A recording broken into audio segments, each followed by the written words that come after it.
Welcome to the Personal Pension Radio Podcast, where it's all about helping you complete your financial journey to retirement. Discover time-tested strategies and get unconventional insights into wealth building and retirement that actually work. Break away from the herd and go for the retirement you dream of. And now, here's your host, the income engineer, Kraig Strom. All right, let's go. Personal Pension Radio. This is Kraig Strom, yes, the income engineer, broadcasting from the Personal Pension Radio Workshop here in Southern California. The weather's finally cold. Thanksgiving is now behind us. Christmas is ahead, and I'm building woodworking stuff in the shop for Christmas gifts for friends and family and recording my podcast. So, yes, I did take a little break for the Thanksgiving holiday, and it is a busy season with tax planning, clients and such. So, a little break towards the end of the year, but back on Personal Pension Radio. Thanks for joining me. Really appreciate all the feedback and the emails, the compliments. Thank you so much for the positive emails that have come in from a number of listeners. Really do appreciate that. It helps my therapy bills, you know what I mean? So really love that. Keep them coming. Kraig at kraigstrom.com. That's Kraig with a K, K-R-A-I-G, at kraigstrom, S-T-R-O-M.com. So you heard me say it. Yes, I am the income engineer. Let's talk today about actually saving money around this holiday season. I do want to just jump right in. We're going to talk about a deal of the week. Last episode was the exact opposite of a deal of the week. If you didn't hear my story about my trip to the Porsche event, the VIP Porsche event, definitely go back and listen to episode 216 with my take on the exact opposite of saving money. I mean, it's like setting money on fire. It was amazing. At least I thought it was. But now, before I leap in too quick and get all excited, I've always got to throw in my disclosure. Somebody actually asked me, one of my comments that I'd received from a listener was, yeah, you got two disclosures on your show, one in the middle, one in the end. Why so much on the disclosure side? Well, if you ever want to make a fun phone call, you call my voicemail and you listen to the disclosure that I have on my voicemail. I have to have a disclosure everywhere because, unlike Dave Ramsey and other financial entertainers, I am actually a licensed, certified financial planner professional. So I'm actually regulated. I have oversight from multiple different agencies. So this disclosure is the one that I've always thrown in the middle, or in the beginning anyway. I am not an attorney. I am not a CPA, certified public accountant. I am a certified financial planner. With all that said, and as cool as my bargain Amazon-priced microphone makes me sound, don't act on the advice that you hear from my show as if you are hearing advice from my show, because I try not to give out any specific advice or actionable things that you should do, but definitely don't act on things that you hear from financial entertainers or people on radio, TV, or podcasts. Please meet with a qualified financial planner before you do anything, before you take action. And yes, I would love that financial planner to be me. Send me an email, Kraig at kraigstrom.com. We can meet virtually. I work with folks all over the country. And hello out there to clients who are listening. Raise your hands. If you have a question, clients or folks who are thinking about being clients of a financial planner, please, it's on you. Contact me at Kraig at kraigstrom.com. Let's make sure that we chat sooner than later. Now, I promised that I would start with a deal of the week because it is this holiday season, Christmas shopping season, and I want to definitely do a deal of the week. Now, this week, I want to share a story of my car club. So I am a member of the Porsche Club. Now, people often say, oh, Porsche, very expensive and such. Well, I make sure that you know me. I don't pay retail. If ever I can avoid it, I want to find a deal or a bargain. Yes, I do have a Porsche. I actually bought it used, of course. I bought it in Texas. I got a great deal on it. It is so much fun. I love it.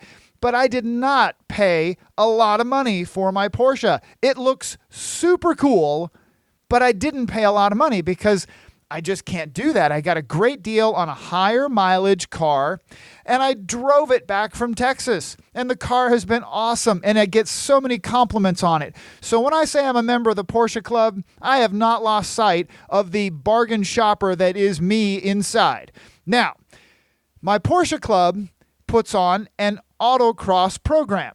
Now, an autocross program is where we get together and we set up a course in a giant parking lot, and we race around the cones as fast as you can go for a time. Now, you're not racing other people. It's not on a racetrack, but it is a very high-spirited, fast-paced, action-packed kind of a day. And you can run your Honda Civic, your 1978 Mercedes sedan, or your crazy souped-up Porsche or Ferrari. We have all kinds of folks that come to autocross. Now, my club has been borrowing the autocross equipment from another club because we didn't have our own equipment when we started this little shindig. So we're borrowing the equipment from another club. Now, my club wants to purchase our own equipment so that we can be fully independent with our own independent program. So that we're not worried about having to get the equipment from this other club back and forth and all that kind of stuff. Now, that is an expensive proposition because there are a lot of things in this trailer full of autocross equipment that you really can't buy on sale. You shouldn't buy fire extinguishers on clearance from somebody in a dark alley, in the city, right? You really need to buy new ones. You need to buy new equipment in a lot of these things. It's difficult to find bargain basement deals on everything. Now, one of the big ticket items that's in the autocross equipment trailer are the two-way radios, walkie-talkies. When I was a kid, I love the walkie-talkies. Be out in the woods with your friends and playing, and you'd be on your walkie-talkies like you're on some sort of military expedition or an adventure of some kind. Well, the autocross program runs in a very large setting with a lot of people, and we need communication across a large space with all of these people. So radios are important. Now, the equipment that we currently have, we have 20 radios. The radios that are in the equipment trailer right now are $200 a piece. $200 a piece. $4,000 just in radios. Now, that's when I ran my budget for this trailer full of equipment that we need to buy. Wow, I thought, oh gosh, just the radios alone cost as much as a trailer. Now, on Black Friday, after Thanksgiving, I did something that I have not done in 21 years. I did something that I have not done in 21 years. I did not go to Walmart on Black Friday. Now, I used to work at Walmart many years ago, and for 20 years, basically every year, I would go on Black Friday to Walmart. To the craziness of Walmart on Black Friday, I wouldn't go there to shop.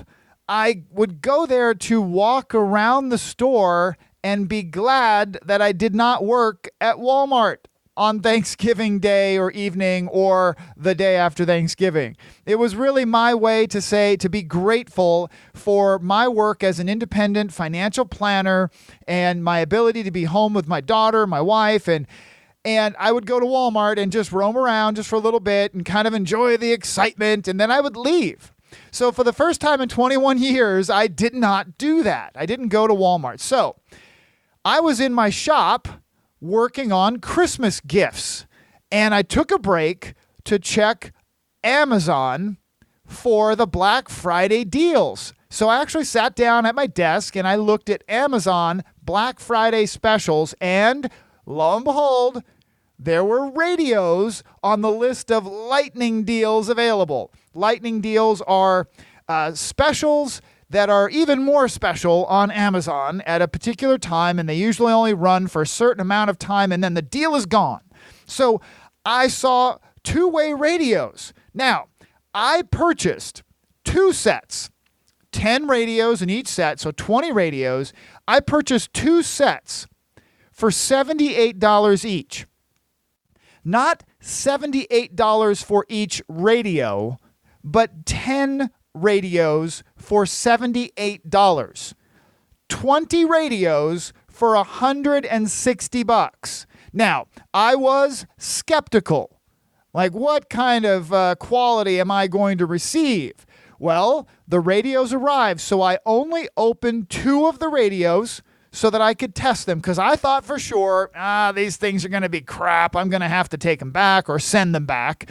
I got them on Amazon Prime, by the way, so they arrived with free shipping. $78 for 10 radios. These things have got to be junk. That's what I thought. Okay, here they are. They arrive. I open them up. I give my wife one of the radios. I grab one of the radios. I get in my truck and I drive around my neighborhood. And they work perfectly until I got behind a small foothill, an actual small mountain between my wife and I, where she couldn't hear me anymore. And by the way, on the autocross track that we're going to be working on, there are no foothills. It's nice and flat. This radio sounded perfect, and it was $78 for 10 of them.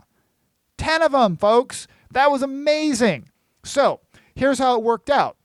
$4,000 is what I had originally thought. Like, I'd already shopped for these radios, and they were a pretty bargain price in the Amazon world, and I got them for $160 total. So I saved $3,840, 96% savings.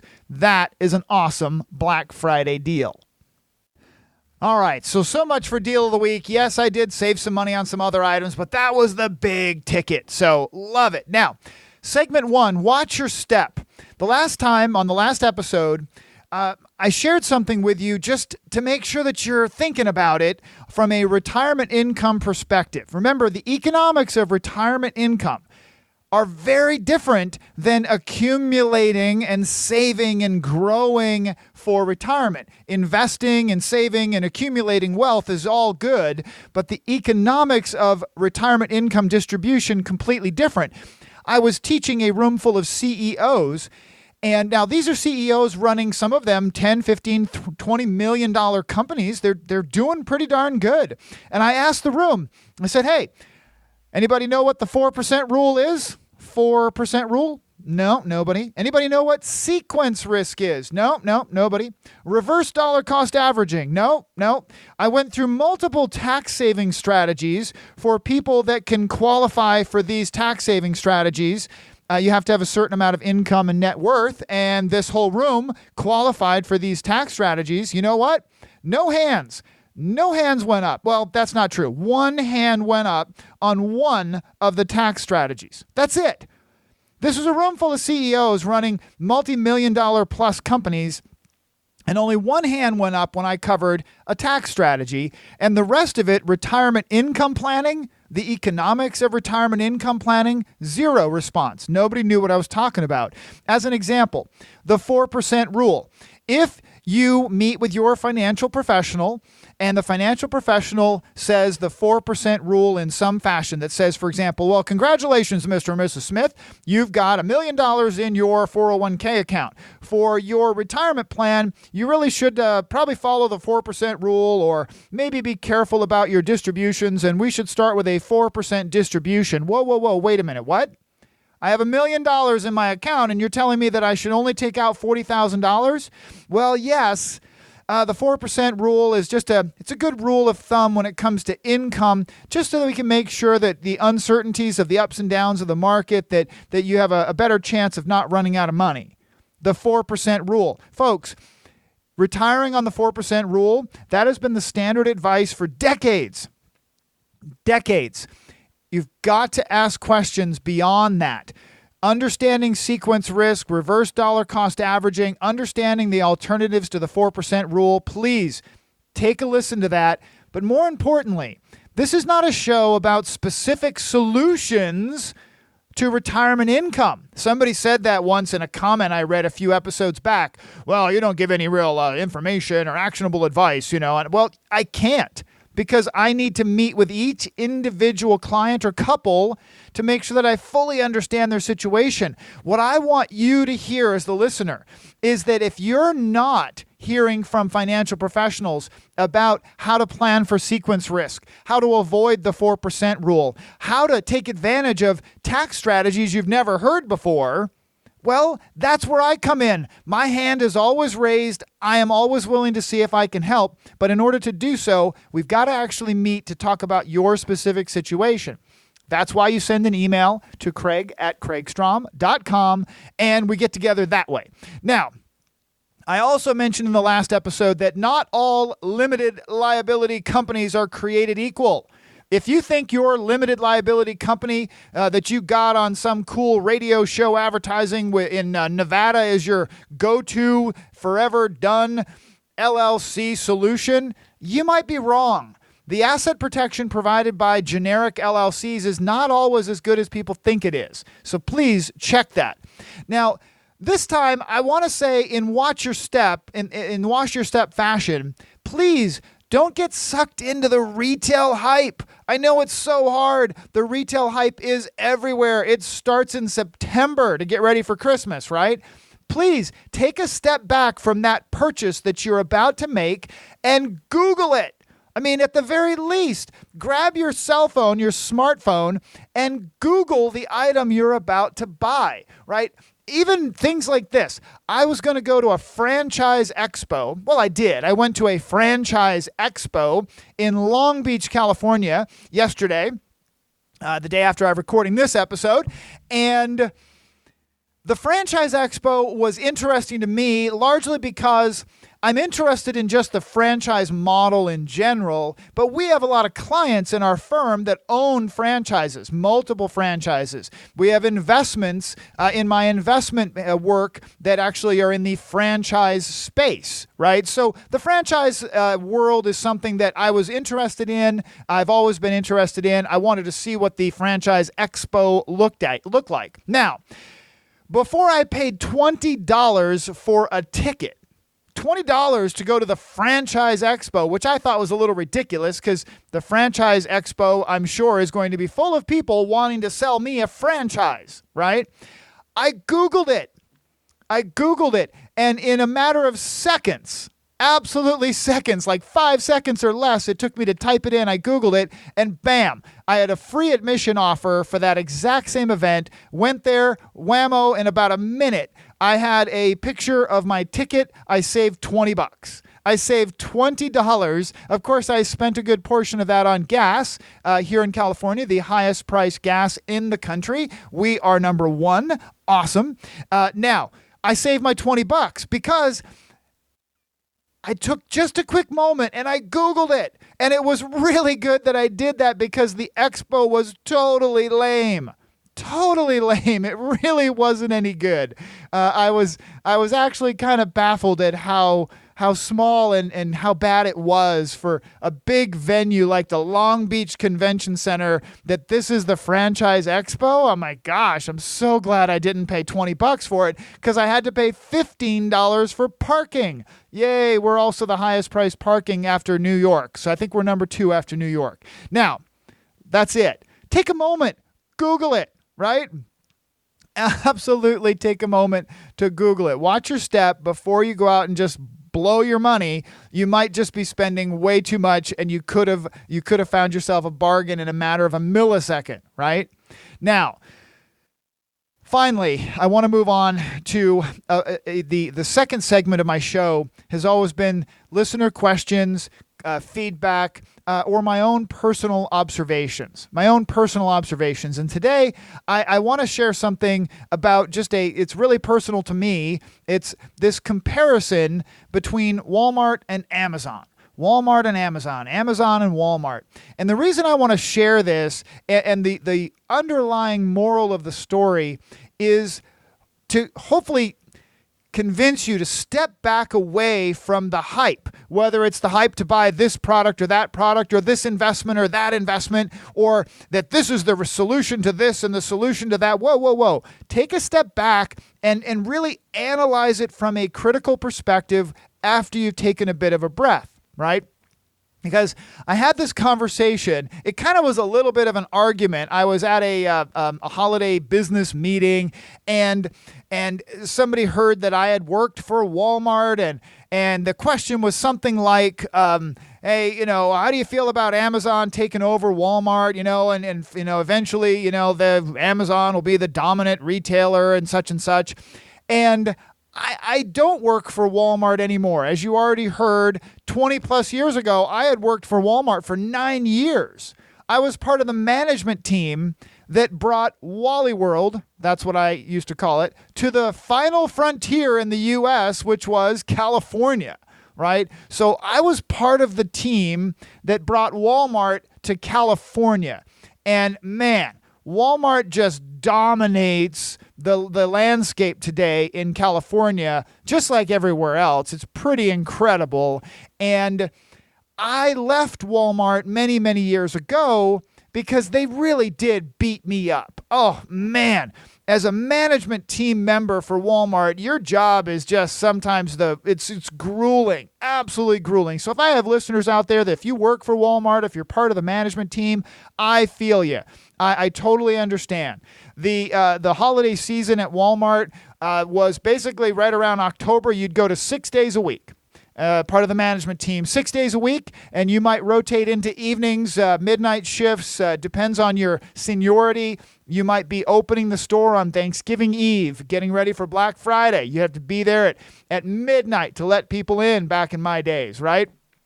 So all that to be said, I am still a huge fan of Walmart. I mean, I really do. I think Walmart's an amazing company. Walmart is a business education like nothing else.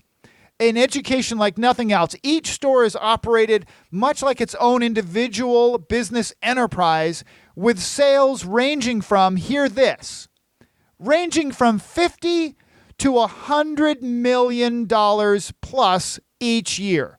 Each Walmart box, yes. Most large-scale Walmart stores now generate over $100 million a year in gross revenue. Each box. It's an incredible business model. Absolutely an incredible business model.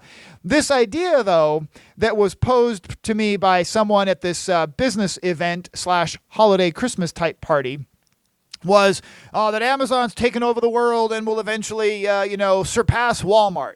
Whoa. Hold on just a second. Remember, Walmart beat me up pretty good, so I'm not like a shill for Walmart. But stop. This is the hype that I'm talking about. Step back. Take a breath. Actually do some research, right? The Walmart versus Amazon conversation / argument, right, started when this friend said that Amazon is going to surpass Walmart.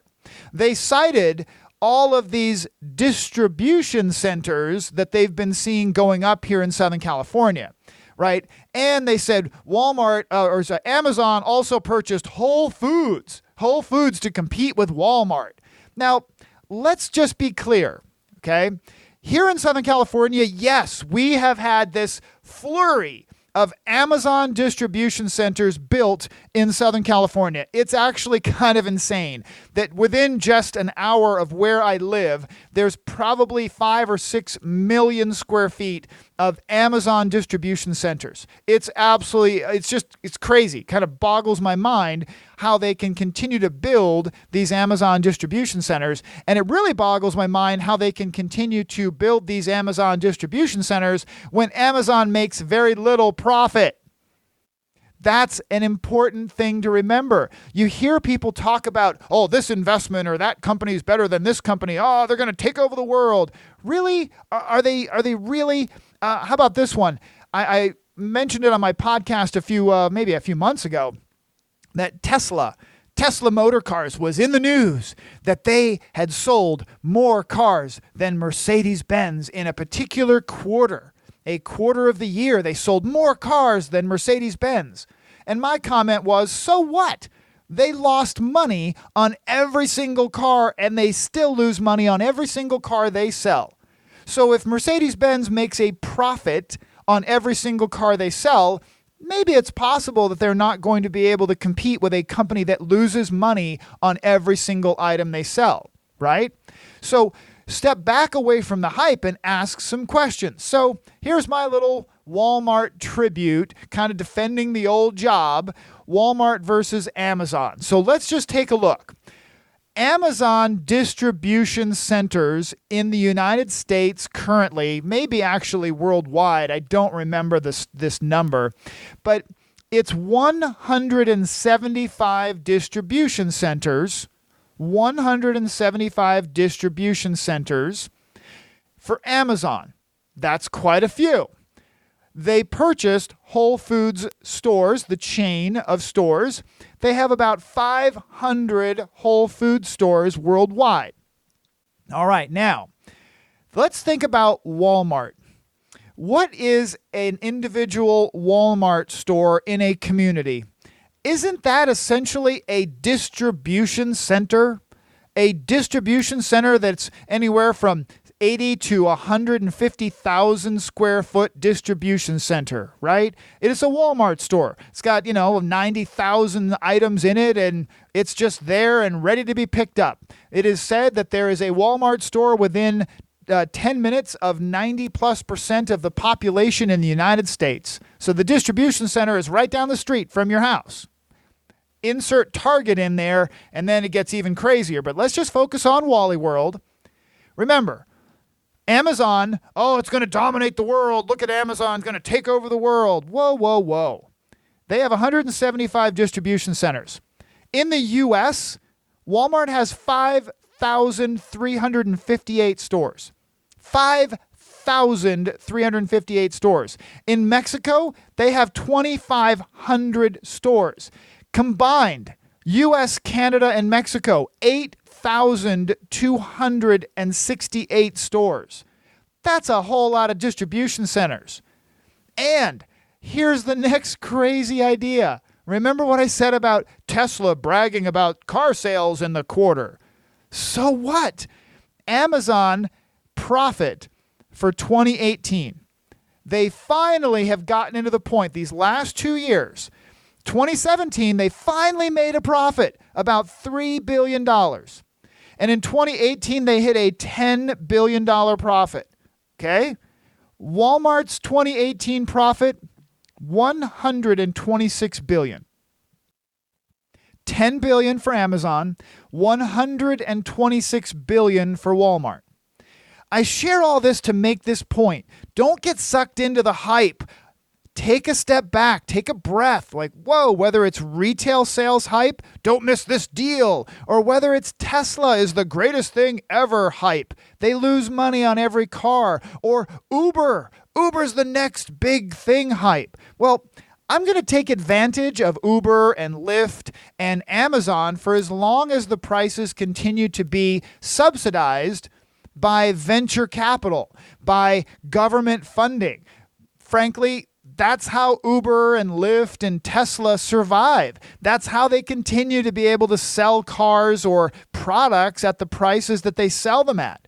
You don't think it's possible, really, think about it, that Amazon can sell you an item, deliver it to your house the next day or 2 days later, with the price of shipping, the cost of fuel, all of that included, and actually make a really good profit? It's impossible. Uber cannot and has not made a profit, still doesn't make a profit. And yet, oh my gosh, it's the greatest thing ever. Don't get sucked into the hype. Take a step back and look at the real numbers. Take a moment to Google it. I found the numbers about Walmart versus Amazon in just a couple of clicks of my keyboard. I found the information very quickly, and I can say, without a doubt, there is no way in the world currently that Amazon will ever catch up to Walmart. It is economically impossible, physically impossible. Walmart has 8,000 plus distribution centers, and that doesn't even include their actual gigantic distribution centers. Fun story, long time ago, I visited, a long time ago, 17, 18 years ago, it would have been 22 years ago. I visited a Walmart distribution center, right? Somebody was asking me the other day, have you ever been to one of those Amazon distribution center tours? And I said, yes, I've been to the Amazon distribution tour. And they said, what did you think? And I said, well, when I walked into the Amazon distribution center 2 years ago, I thought to myself, I've already seen this. And they said, where? Where did you see it? I said, oh, I saw it at a Walmart distribution center over 20 years ago. So my point in all of that, again, is the hype. Amazon will never catch up to Walmart. It is impossible. They will cause Walmart to get better. Competition helps the big dog and the little dog just keep getting better. I don't think Amazon's going to disappear or just go by the way of the dodo or anything like that. I'm just giving you this as my take, my rant, because this person kind of bugged me with the whole, it just seems so, I don't want to be too overly dramatic, but it was a really ignorant thing to say. And that's the only way to say it. Like, Amazon's bigger than going to take over the world. Like, nah, you really don't know what you're talking about. So take a moment, take a breath, as I'm about to do, because I get all ranty and excited on this show sometimes, and step back away from the hype and ask questions. Take a moment to Google it, even if it's just a simple Christmas gift that you're about to get ready to buy. I mean, somebody was you're going to buy a TV? I mean, I found out yesterday you can buy an HD TV, 50-plus inch HD 4K TV for less than $300. You just got to know where to go to buy it. You got to Google it. You can go to one store and pay way too much. You Google it and go to the other store, boom, you just saved yourself $250, right? That's how easy it is. When it comes to investing, same thing. When it comes to retirement income, not so simple. There's so many nuances to it. It's not just as simple as all you got to do is invest. Just invest. Save more money. Put more in your 401k. That is not the answer to maximum retirement income. Maximum retirement and lifestyle income is a combination of investment planning, real estate, life insurance, annuities, reverse mortgages, lifestyle planning. All of those things go into a really good retirement income plan. That's my specialty. I hope that you are going to have a phenomenal Christmas and a Hanukkah holiday coming up here, and I will be back with you soon. Please don't forget my New Year's resolution and my Christmas offer. Get yourself a living trust and an estate plan. I'm here to help. I've negotiated a great price for my listeners through my firm. Take advantage of it. Get a complimentary review of what you have going on now, whether it's your retirement income plan or your estate plan. Either way, I am here to help. Love it. Keep the questions coming and be safe out there on the road and all your travels. We'll talk to you again real soon. Thank you for listening to the Personal Pension Radio podcast. We took notes for you, so if you missed any part of the show, you can find a full transcript of each episode at personalpensionradio.com. Be sure to download your free retirement income crisis report at personalpensionradio.com. While you're at it, we would appreciate some iTunes love. Please leave us a fantastic rating on iTunes by going to personalpensionradio.com/iTunes. Thanks again for listening. Now for the disclosure. Information presented is for educational purposes only and is not intended for solicitation, sale or purchase of any security or financial product. Be sure to first consult with a qualified financial advisor and your tax professional before implementing any strategy discussed here. The term personal pension refers to a marketing name designed to educate future retirees and retirees about the economic principles behind creating their own pension-like income. The term personal pension is not intended to be confused with a defined benefit pension plan offered by an employer or by a government entity.